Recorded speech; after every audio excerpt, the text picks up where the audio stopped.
शेतकऱ्यांसाठी आजच्या दिवसभरातील 15 झटपट ठळक बातम्या।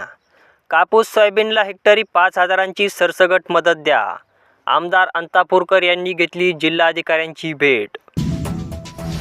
शेतकऱ्यांनो, खरेदीदार नव्हे, बीज विक्रेते व्हा आणि मालामाल बना। पारंपरिक पिकांना बगल देत आता काळानुसार प्रयोगशील शेतीची गरज। केळी पीक विम्यापासून 6,500 शेतकरी वंचित। ऑनलाईन बैठकीत कृषीमंत्री मुंडेंचे विमा कंपनीला पैसे देण्याचे आव्हान। कापसाच्या पिकावर मर रोगाचा प्रादुर्भाव। धुळे तालुक्यातील कावटी शिवारातील परिस्थिती बिकट। अवकाळीने सांगली जिल्ह्याला मिळणार 11,80,19,000 रुपये। 8,126 शेतकरी लाभार्थी। 7,000 हेक्टर क्षेत्राचे झाले होते नुकसान।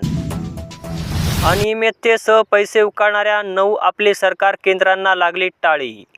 पैसे जास्त आकारले, नागरिकांच्या तक्रारी धडकल्याने जिल्हा प्रशासनाचा कारवाईचा इशारा। दर नसल्याने राज्यात 2 लाख टन बेदाणा पडूनच। सोलापूर, तासगाव, सांगलीतील कोल्ड स्टोरेज फुल।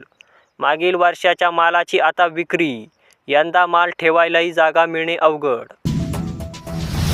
कृषी विभागाकडून युद्धपातळीवर जागर।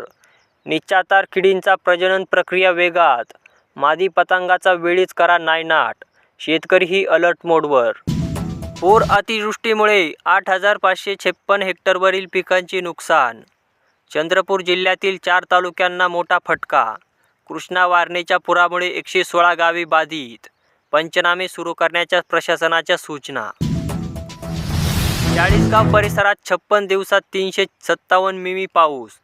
बीज पावसाने मक्याला बूस्टर, तर कापसाला प्रतीक्षा दमदार पावसाची।